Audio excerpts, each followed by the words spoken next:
وما جعله الله إلا بشرى لكم ولتطمئن به قلوبكم وما النصر إلا بالله আল্লাহ বলেন তোমাদের মনোবলটাকে মজবুত করার জন্যই বড় করে সংখ্যার ঘোষণা দেওয়া হয়েছে। আর না হয় সাহায্য তো আমি আল্লাহই করব, আমি আল্লাহর সাহায্যের জন্য কোনো বাহিনীর প্রয়োজন হয় না, কোনো বাহিনীর দরকার নাই, আমি আল্লাহ এমনিতেই সাহায্য করতে পারি। তারপরেও ৫,০০০-এর কথা এবার দেখেন, অনেক কথার যেই কথাটা আমার বলা উদ্দেশ্য সেই কথাটা হলো আল্লাহর হাবিব রাহমাতুল্লিল আলামিন নবী মুহাম্মদুর রাসূলুল্লাহ সাল্লাল্লাহু আলাইহি ওয়াসাল্লাম রাতের বেলা নামাজ পড়ে চোখের পানি ছেড়ে আল্লাহর কাছে কান্নাকাটি করে সাহায্য চাইলেন। আল্লাহ সাহায্য কেমন করা করলেন, ১,০০০-এর বাহিনী দিয়ে ময়দানে পাঠাইছেন। যখন মিস্টার ইবলিস জোরে জোরে বলতে আছে আজকেই সুযোগ, আজকেই, আল্লাহ কো জিবরাইল ১,০০০-এর বাহিনীটা নিয়ে একটু ময়দানে যাও, ১,০০০-এর বাহিনী নিয়ে যাও। জিবরাইল যেই মাত্র ১,০০০-এর বাহিনী নিয়ে শুরু হয়েছে, তাফসীরের কিতাবে মুফাসসিরিন ইকরাম লেখেন বদরের যুদ্ধের আগে আর কোন যুদ্ধে ফেরেশতারা সরাসরি সৈনিক হিসেবে যুদ্ধ করে নাই, উপস্থিত ছিল অনেক যুদ্ধে, কিন্তু সরাসরি অস্ত্র চালানো সহ যুদ্ধ করা একমাত্র বদরের যুদ্ধেই হয়েছিল, তার আগে আর কোনোদিন হয় নাই। ও মুসলমান, বদরের যুদ্ধে সাহাবায়ে কেরাম বলেন আমরা আগায়া যাই কোনো কাফেরকে টার্গেট করে হত্যা করব, কিন্তু আমরা যাওয়ার আগে আগেই দেখি কে জানি তাকে হত্যা করে চলে গেছে। آمنت بالله صدق الله مولانا العظيم وبلغنا رسوله النبي الأمي الكريم ونحن على ذلك لمن الشاهدين والشاكرين والحمد لله رب العالمين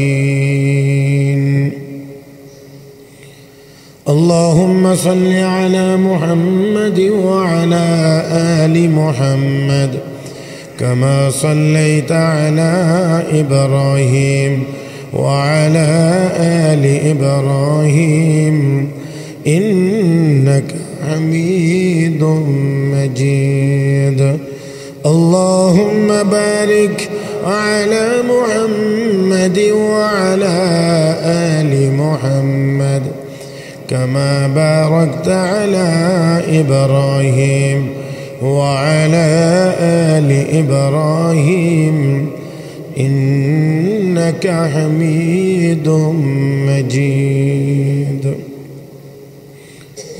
সম্মানিত মুসল্লিয়ানি کرام, আল্লাহ রাব্বুল আলামিনের দরবারে শুকরিয়া আদায় করছি যিনি আমাদেরকে অত্যন্ত দয়া করে মায়া করে মেহেরবানি করে পবিত্র জুমার দিনে জুমার নামাজ আদায়ের উদ্দেশ্যে মসজিদে আসার বসার তৌফিক দান করেছেন।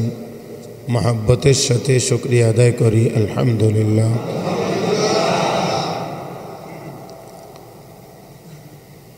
আমি একটি কথা আপনাদের খেদমতে অনেকবার বলেছি, সেই কথাটা দিয়েই আজকে শুরু করতে চাই। শরীরটা বেশি মোটা হওয়া জরুরি না সুস্থ হওয়া জরুরি? এই কথাটা আমরা সবাই বুঝি। বেশি মোটা হওয়া জরুরি না, সুস্থ হওয়া, সুস্থ থাকাটা জরুরি।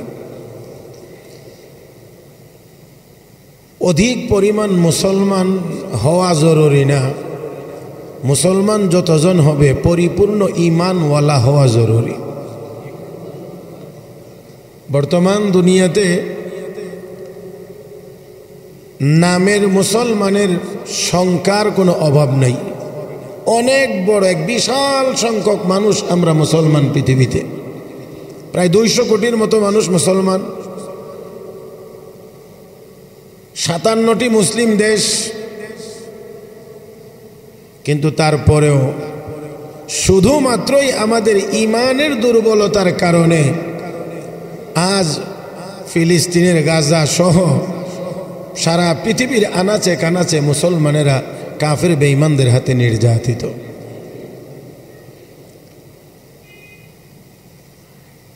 তো সংখ্যা বেশি হওয়ার দ্বারাও আমাদের কোনো উপকার হয় না।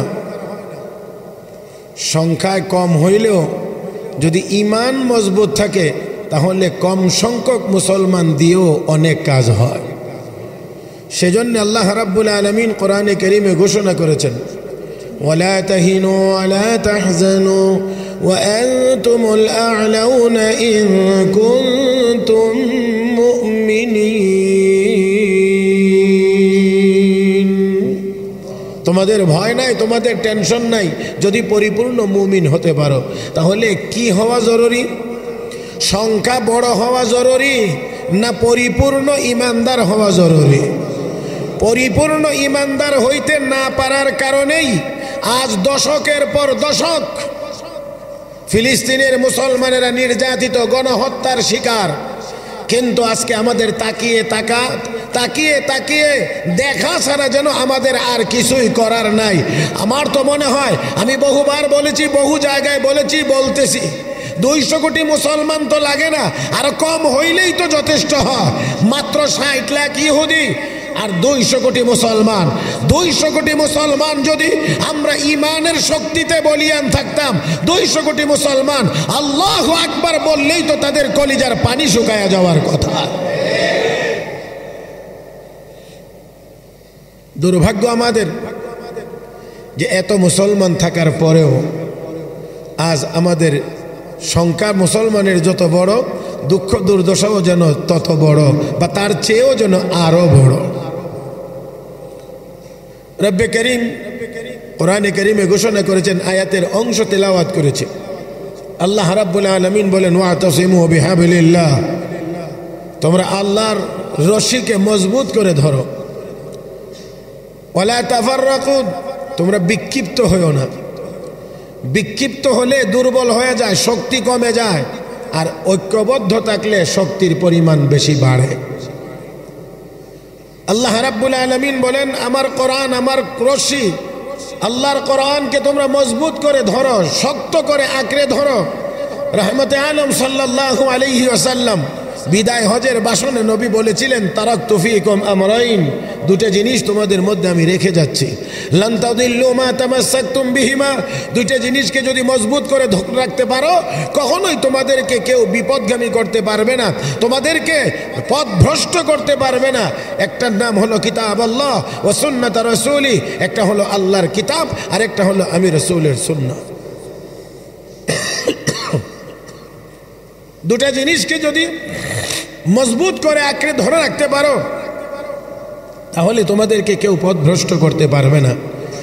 মনে হয় আমরা এই দুটো জিনিসকে মজবুত করে ধরবো দূরের কথা, হালকা করেও মনে হয় অনেকের ধরা নাই, অনেকের ধরার ভিতরে নাই। অনেকেই বলা যায় কার্যত, যদিও বিশ্বাস করি আল্লাহর কিতাব কোরআন, বিশ্বাস করি নবীর সুন্নাহ, কিন্তু আমলের ক্ষেত্রে আমরা মনে হয় কোরআন সুন্নাহ উভয়টাকেই ছেড়ে দিয়ে অনেক দূরে চলে গিয়েছি। অন্তরে শুধু সেই বিশ্বাসটাই বাকি আছে, আমলের ক্ষেত্রে আমরা অনেক দূরে চলে গিয়েছি। তো আল্লাহ রাব্বুল আলামিন বলেন, আল্লাহর কিতাবকে, ইসলামকে মজবুত করে ধরো, বিক্ষিপ্ত হইও না।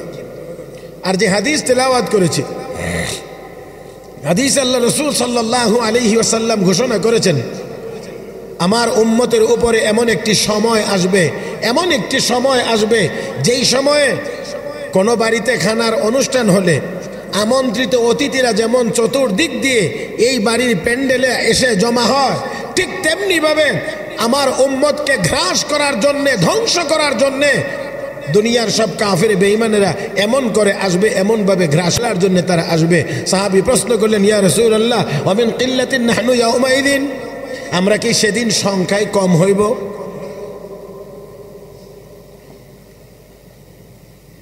আমরা কি সেই দিন সংখ্যায় খুব কম হইব, এই জন্যে আমাদেরকে গ্রাস করবে? আল্লাহ নবী বললেন, লা বাল আনতুম ইয়াউমাইদিন কাসীর, সংখ্যায় কম হবে না, তোমরা সংখ্যায় অনেক বেশি হবে। যেমন আমরা এখন সংখ্যায় অনেক, বদরের মাঠে সংখ্যা, বদরের মাঠে মুসলমানের সংখ্যা ছিল কম, মুসলমানের সংখ্যা ছিল কম, আর এখন আমাদের সংখ্যা অনেক বেশি, সংখ্যায় আমরা অনেক বেশি। তো নবী বলছেন লা বালান তুমি আউমাইদিন কাসির, ওই দিন তোমরা সংখ্যায় অনেক বেশি হবে, কিন্তু ওয়ালাকিন্নাকুম গুসাউন কাগুসাইস সাইল, আল্লাহর নবী বলেন তোমাদের অবস্থা হবে স্রোতের পানিতে ভেসে যাওয়া খড়খোটার মতো। স্রোতের পানিতে অনেক কিছুই ভেসে যায়, একটার সাথে আরেকটার কোনো যোগাযোগ থাকে না, সংযোগ থাকে না, বিক্ষিপ্ত, যার কারণে অনেক বড় জিনিসও স্রোতকে সামলাইতে পারে না, স্রোতের টানে ভাটির দিকে চলে যায়। তো আমাদের অবস্থাটাও দেখেন আল্লাহর নবীর হাদিসের সাথে যদি মিলাই, তাহলে আমার মনে হয় যে আমাদের অবস্থাটাও এখন ঠিক তেমনই একটা অবস্থায় গিয়ে দাঁড়িয়েছে। জায়গায় জায়গায় মুসলমান মারতেছে, আর আমরা আমাদের মতো করে আলাদা আলাদা আলাদা আলাদা বিক্ষিপ্তভাবে আমরা চলতেছি, যার কারণে ওই স্রোত আমরা মোকাবেলা করতে পারছি না, আমরা সেই টানে ভাটির দিকেই শুধুমাত্র চলে যাচ্ছি। রাহমাতুল্লিল আলামিন নবী মুহাম্মদুর রাসূলুল্লাহ সাল্লাল্লাহু আলাইহি ওয়াসাল্লাম বলেন, এই বিক্ষিপ্ত হওয়ার কারণে, খড়খোটার মতো হয়ে যাওয়ার কারণে, ওয়ালা ইয়ানজিআন্নাল্লাহু মিন সুদুরি আদুবিকুমুল মাহাবাতা মিনকুম, শত্রুদের ভিতরে, মনের ভিতরে মুসলমানের প্রতি যে একটা ভয় ছিল, মুসলমান নাম শুনলেই যে তাদের ভিতরে একটা ভয় কাজ করত, এই ভয়টা তখন আর তাদের ভিতরে থাকবে না। আল্লাহ তখন এই ভয়টা তাদের ভিতর থেকে বের করে দেবে। তাহলে হাদিসের এই অংশ থেকে বোঝা যায় যে মুসলমানের নাম শুনলেই অমুসলিমরা ভয় পায়।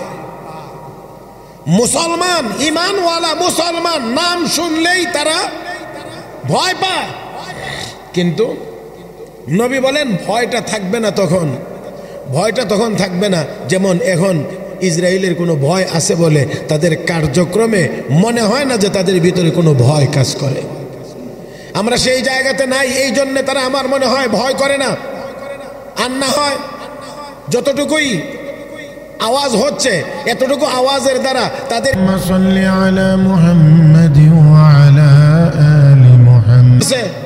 আরো বাড়তেছে। তাহলে বোঝা গেল মুসলমান, এই শব্দটা মুসলমান জাতি, তাদের উপরে তাদের নাম শুনলে যে ইহুদিদের কলবের ভিতরে যে ভয় থাকার কথা ছিল, সে ভয়টা মনে হয় তাদের ভিতরে এখন আর। বিশ্ব নবী বলেন, ওয়ালা ইয়াকযিফান্নাল্লাহু ফী কুলুবিকুমুল ওয়াহান, আর আল্লাহ তোমাদের ভিতরে, আমার উম্মত মুসলমানের কলবে ওয়াহান নামের একটা রোগ সৃষ্টি করে দিবেন। সেই রোগের সৃষ্টি হবে সাহাবী ইন্নাকা হামিদুম মাজিদ। মুহতারাম মুসল্লিয়ান কিরাম, আল্লাহ রাব্বুল আলামিনের দরবারে শুকরিয়া আদায় করছি, যিনি আমাদেরকে অত্যন্ত দয়া করে, মায়া করে, মেহেরবানি করে পবিত্র জুমার দিনে জুমার নামাজ আদায়ের উদ্দেশ্যে। তাহলে মুসলমানদের মধ্য থেকে যেই পরিমাণ শক্তিশালী প্রতিবাদ বা জোরালো কোনো কার্যকরী ব্যবস্থা গ্রহণ করার দরকার ছিল, আমার মনে হয় এখনো আমরা মুসলমানেরা এমন কোনো কার্যকরী ব্যবস্থা গ্রহণ করতে পারি নাই। এই না পারার পিছনে কারণ কি? দুনিয়ার মহব্বত। কেউ চিন্তা করি গদি পাবো না, কেউ চিন্তা করি গদিতে থাকতে পারবো না। মুসলিম নেতাদের ভিতরে এটাই চিন্তা, হয়তো আমি গদিতে থাকতে পারবো না, আর না হয় আমি গদিতে উঠতে পারবো না, এই জন্যে কার্যকরী কোনো ব্যবস্থা গ্রহণ করা হচ্ছে না। 2 নম্বর, ও কারাহিয়াতুল মাউত, আল্লাহর নবী বলেন মরণের প্রতি ভয়, মরণের প্রতি ভয়। তাহলে আগে যেই কথাটা বলেছি আর এখন একটা মিলান, দেখেন মিলাইলে এটাই গিয়ে দাঁড়াবে, ওই তো আমাদের চিন্তা হলো যদি কোনো কার্যকরী পদক্ষেপ নিতে চাই তাহলে আমাকেই মেরে ফেলবে, আমাকেই মৃত্যুবরণ করতে হবে, আমাকে হত্যা করা হবে। আরেকটা হলো দুনিয়াকে আমার ঠিক থাকবে না, গদি ঠিক থাকবে না, না হয় গদিতে আমি উঠতে পারবো না। এই কেবলমাত্র মরণের প্রতি ভয় আর দুনিয়ার মহব্বতের কারণে আজ কার্যকরী ভূমিকা পালন করা যাচ্ছে না। তবে মুসলমান, আমার মনে হয় পুরা মুসলিম উম্মাহকে এখন জাগ্রত হওয়ার একেবারেই উপযুক্ত সময় এসেছে।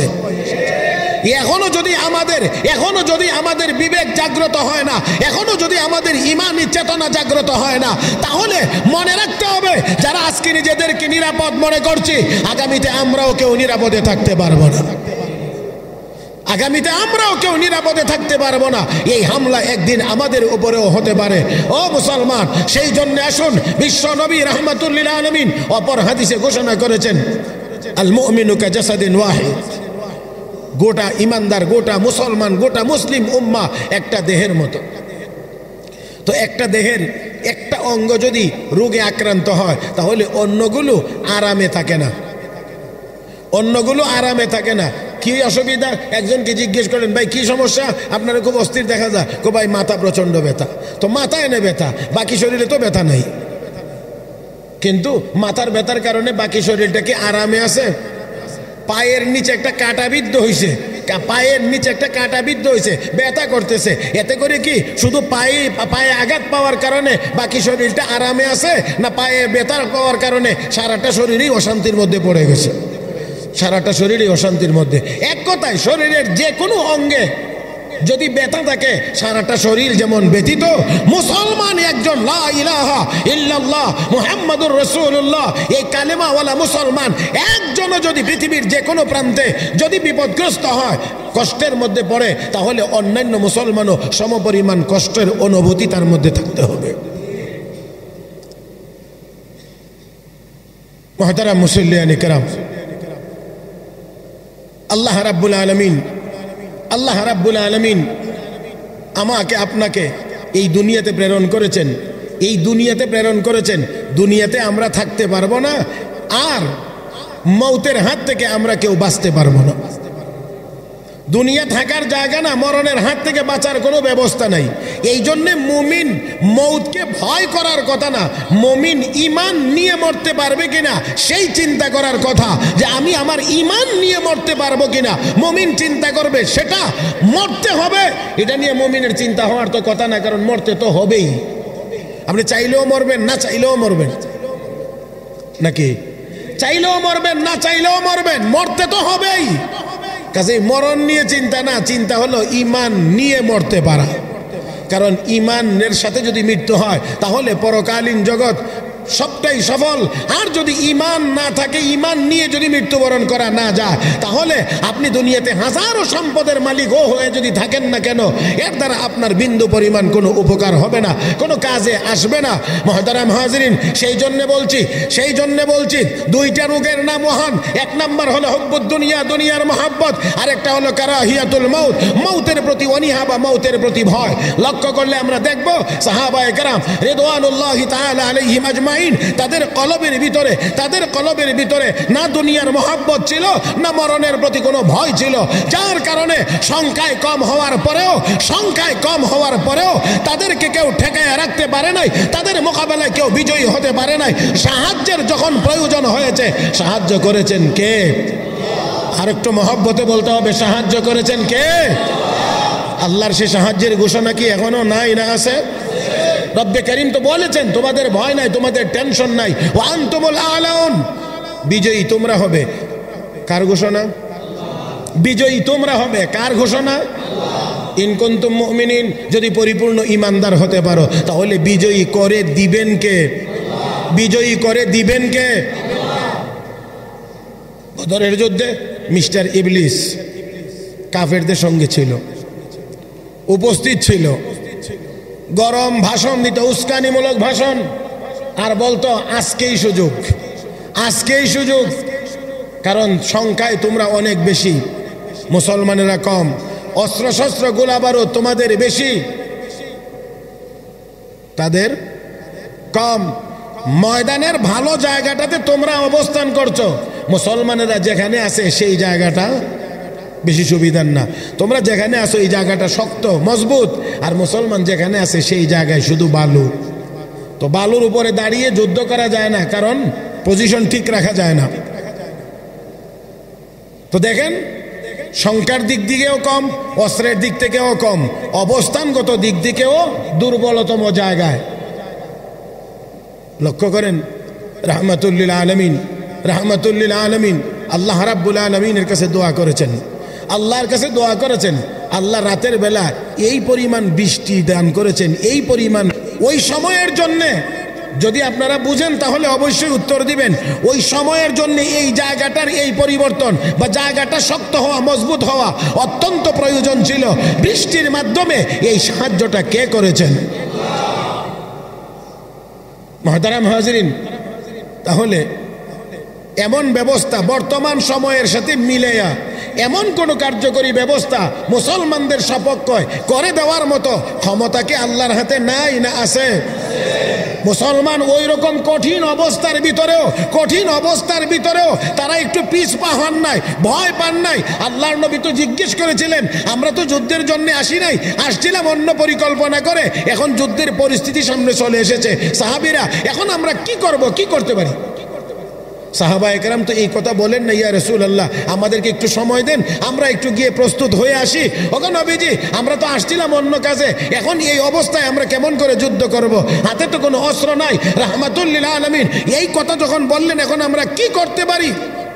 মুহাজির সাহাবী আপনার ডাইনে থেকে লড়াই করব, আমরা আপনার বামে থেকে লড়াই করব, আমরা আপনার সামনে থেকে করব, আমরা আপনার পেছন থেকে লড়াই করব, আপনাকে একা ছেড়ে দেব না।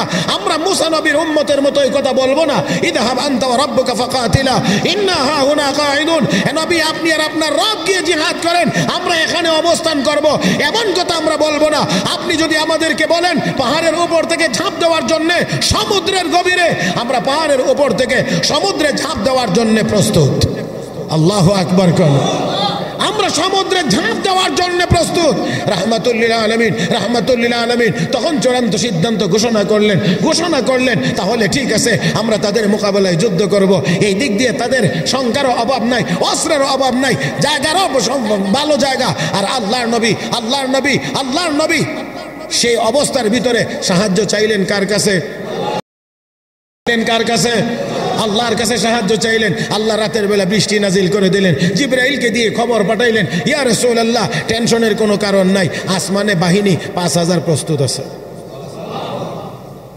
এত আসতে বললেন, আসমানে কত হাজার?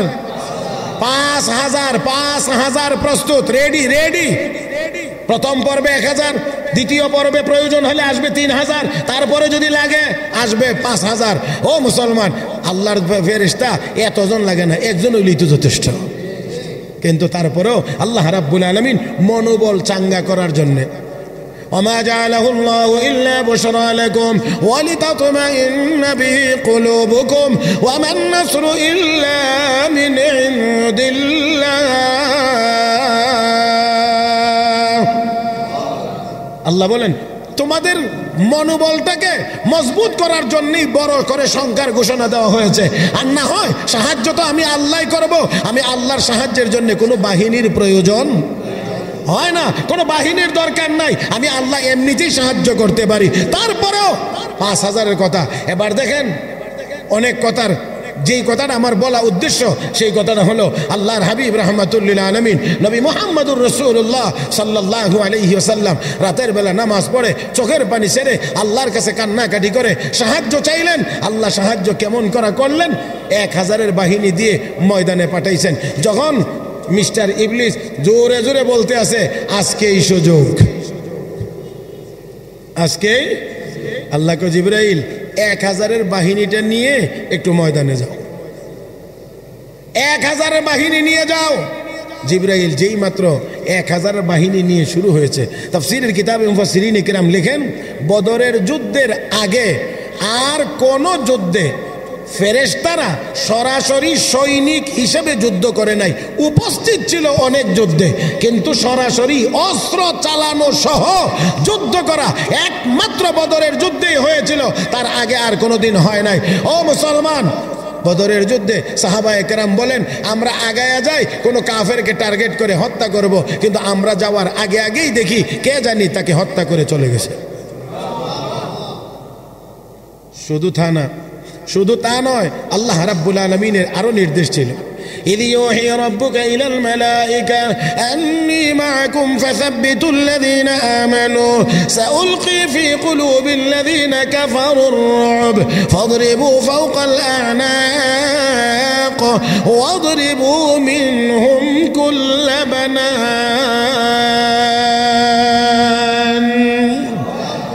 আল্লাহ রাব্বুল আলামিন ফেরেশতাদেরকে বলে দিয়েছেন আন্নী মাকুম, আমি আছি তোমাদের সাথে। কে আছেন? কে আছেন? তো ফেরেশতাদেরকে আল্লাহ পাঠাচ্ছেন জমিনে মুসলমানদের সপক্ষে শক্তি যোগানোর জন্য। তো আল্লাহ বলেন তোমাদের সাথে আছি, তার মানে মুসলমানদের সাথে আল্লাহ আছেন। আন্নী মাকুম ফাসাব্বিতুল্লাযীনা আমানু, যারা ঈমানদার তাদেরকে শক্তি যোগাও। আর সাউলকি ফি কুলুবিল্লাযীনা কাফারুর রুব, রব্বে করিম বলেন অচিরেই আমি কাফেরদের সংখ্যা যত বড়ই হোক না কেন তাদের ভিতরে আমি ভয় ঢুকাইয়া দেব, ভয় ঢেলে দেব, প্রভাব আমি তাদের ভিতরে ফেলে দেব। তারা ভীত হয়ে যাবে, ভীত সন্ত্রস্ত হয়ে যাবে।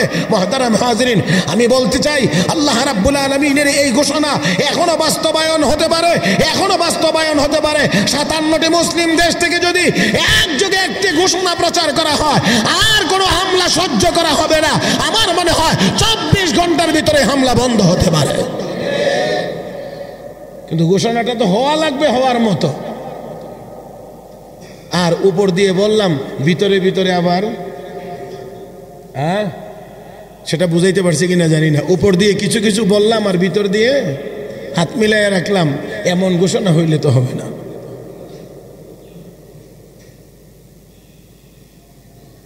ফেরেশতাদেরকে আল্লাহ রাব্বুল আলামিন বলে দিলেন আমি আসি, যাও। আর শুরু যখন করবা যুদ্ধ, জীবনে তো কোনোদিন যুদ্ধ করো নাই, তো ফাদরিবু ফাওকাল আনাক, শিখিয়ে দেয় আমি আল্লাহ নিজেই অস্ত্র আঘাত করবা কোথায়। আল্লাহ রাব্বুল আলামিন বলেন ফাদরিবু ফাওকাল আনাক, ঘাড়ে মারবা প্রথম। কে শিখিয়ে দিতেছেন? ঘাড়ে মারবা আগে, তো মারলে পড়বে মাটিতে, তারপরে ওয়াদরিবু মিনহুম কুল্লা বানান, জোড়ায় জোড়ায় মারবা। রব্বে করিম বলে দিয়েছেন ফেরেশতাদেরকে শরীরের জোড়ায় জোড়ায় তরবারের আঘাত। এই জন্য আল্লামা বদরুদ্দিন আইনি রহমতুল্লাহি আলাইহি বুখারী শরীফের ব্যাখ্যা গ্রন্থ উমদাতুল কারির ভিতরে লিখেছেন যে বদরের যুদ্ধে যেই 70 জন কাফের মারা গিয়েছিল, তাদের দেহের উপরে জরিপ করে দেখা গেছে তাদের শরীরের এমন কোনো জোড়া নাই যেই জোড়ায় ফেরেশতাদের তরবারির আঘাত নেই। কারণ ফেরেশতারা আল্লাহর হুকুম অমান্য করে না, করবে না। কাজেই যা বলা হয়েছে তাই করছে। এই জন্য তাদের শরীরের সব জোড়ায় জোড়ায় তরবারির আঘাত ছিল, তরবারির আঘাত ছিল। কারণ নির্দেশটা আল্লাহর, আর এই নির্দেশটা পালন করেছে ফেরেশতারা। লা ইয়াসুনাল্লাহা মা আমারাহুম, ফেরেশতারা আল্লাহর হুকুম কখনোই লঙ্ঘন করে। আমার ভাইয়েরা,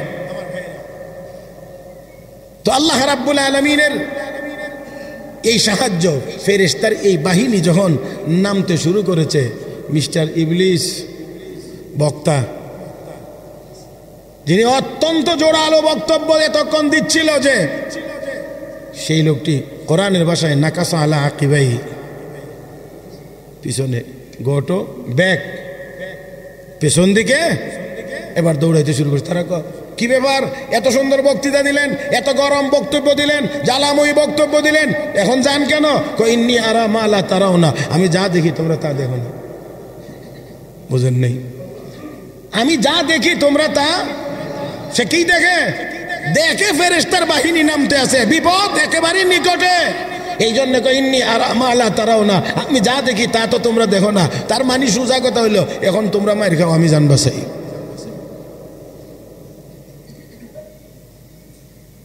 বিনয়ের সাথে বলছি, ইমানি আওয়াজ একটু জবাব দিবেন। সেই আল্লাহর ব্যবহার বদর পর্যন্তই শেষ না।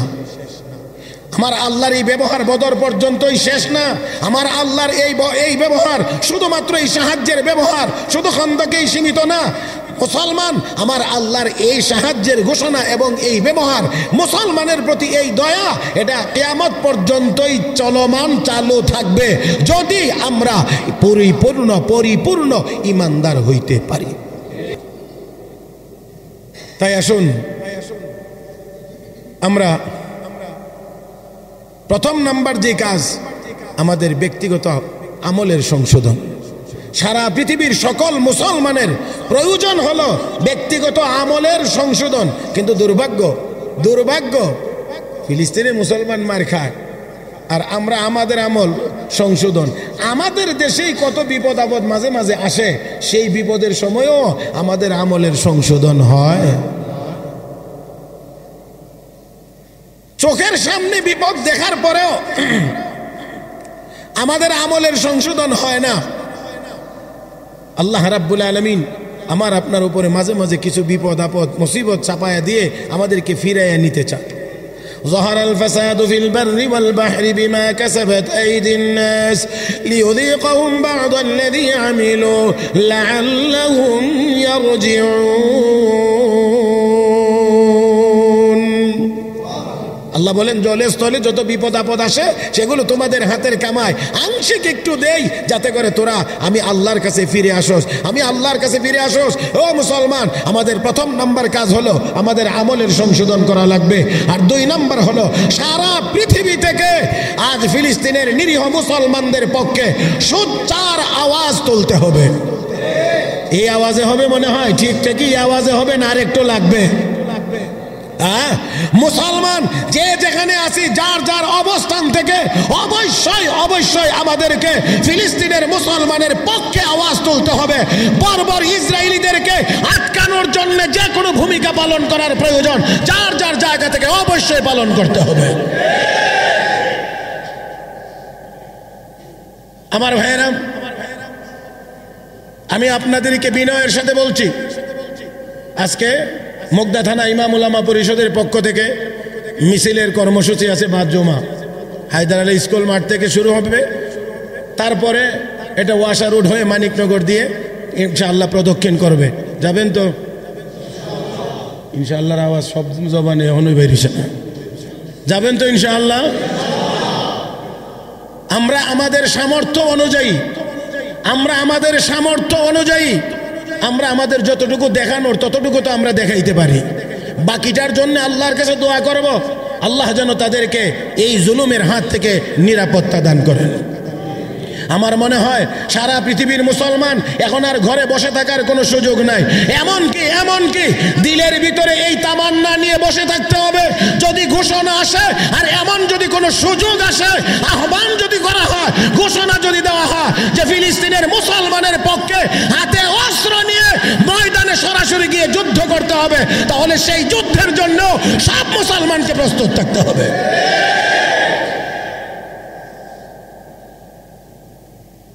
আমার ভাইয়েরা, সেজন্য আজকের কর্মসূচি সফল করার জন্য আমি সকলকে উদাত্ত আহ্বান জানাচ্ছি। আর বাংলাদেশের সর্বস্তরের উলামায়ে কেরামের পক্ষ থেকে সর্বস্তরের মুসলমানদেরকে একটি বিশেষ দাওয়াত দেওয়া হচ্ছে। আপনারা অবশ্যই জানেন আগামীকালকে একটি জাতীয় কর্মসূচি আছে, road for Gaza, March for Gaza. March for Gaza একটা ঘোষ কর্মসূচি আছে, যেখানে দেশের সর্বস্তরের ওলামায়ে কেরাম, শীর্ষস্থানীয় ওলামায়ে কেরাম উপস্থিত থাকবেন। আগামীকাল বিকাল 3টা শাহবাগ থেকে মানিক মিয়া অ্যাভিনিউ পর্যন্ত মিছিল চলবে। আমার ভাইয়েরা, সকল মুসলমানের উচিত হবে এই মিছিলে অংশগ্রহণ করা। এই মিছিলে অংশগ্রহণ করার মাধ্যমে আমরা বর্বর ইসরায়েলিদেরকে এই মেসেজ দিতে চাই, প্রয়োজন যদি হয় শুধু গাজার মুসলমানই রক্ত দিবে না, বাংলার মুসলমানও তোমাদের বিরুদ্ধে রক্ত দেবে। মুহতারাম হাজিরিন, ফিলিস্তিনের মুসলমানদেরকে এই সহানুভূতিটা জানায়া দেওয়া যে আমরাও তোমাদের সাথে। মুহতারাম হাজিরিন, আল্লাহ পাক আমাদের সবাইকে তৌফিক দান করুন।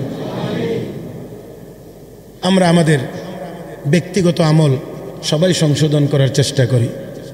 আর প্রত্যেকেই যত নামাজ পড়ব, যখনই দোয়ার জন্য হাত তুলব, শুধু নিজের জন্য দোয়া না করে সেই নিরীহ মজলুম মুসলমানদের জন্য দোয়া করি। নিজের সন্তান সামান্য অসুস্থ হলে সহ্য করতে পারি না। ওই ফিলিস্তিনের মা বাবারা কেমন করে তারা এতদিন পর্যন্ত সহ্য করতেছে। তাদের চোখের সামনে তাদের সন্তানগুলো বোমার আঘাতে মারা যাচ্ছে, তাদের চোখের সামনে তাদের ইজ্জত সম্মান নষ্ট হচ্ছে। অবুঝ শিশুরা বোমার আঘাতে মৃত্যু যন্ত্রণায় কাতরাইতে আছে। ওই মা বাবারা কেমন করে তা সহ্য করছে। আর কখন আমরা ব্যতীত হব? আর কখন আমাদের বিবেক জাগ্রত হবে? আর কখন আমরা প্রতিবাদ করতে পারবো?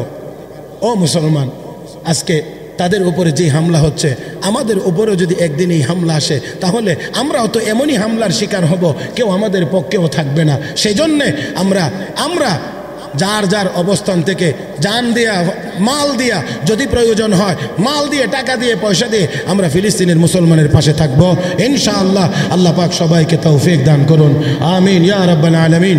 সুবহানাকাল্লাহুম্মা বিহামদিক আশহাদু আল লা ইলাহা ইল্লা আনতা আস্তাগফিরুকা ওয়া আতুবু ইলাইক ওয়া আখিরু দাওয়ানা আনিল হামদুলিল্লাহি রাব্বিল আলামিন।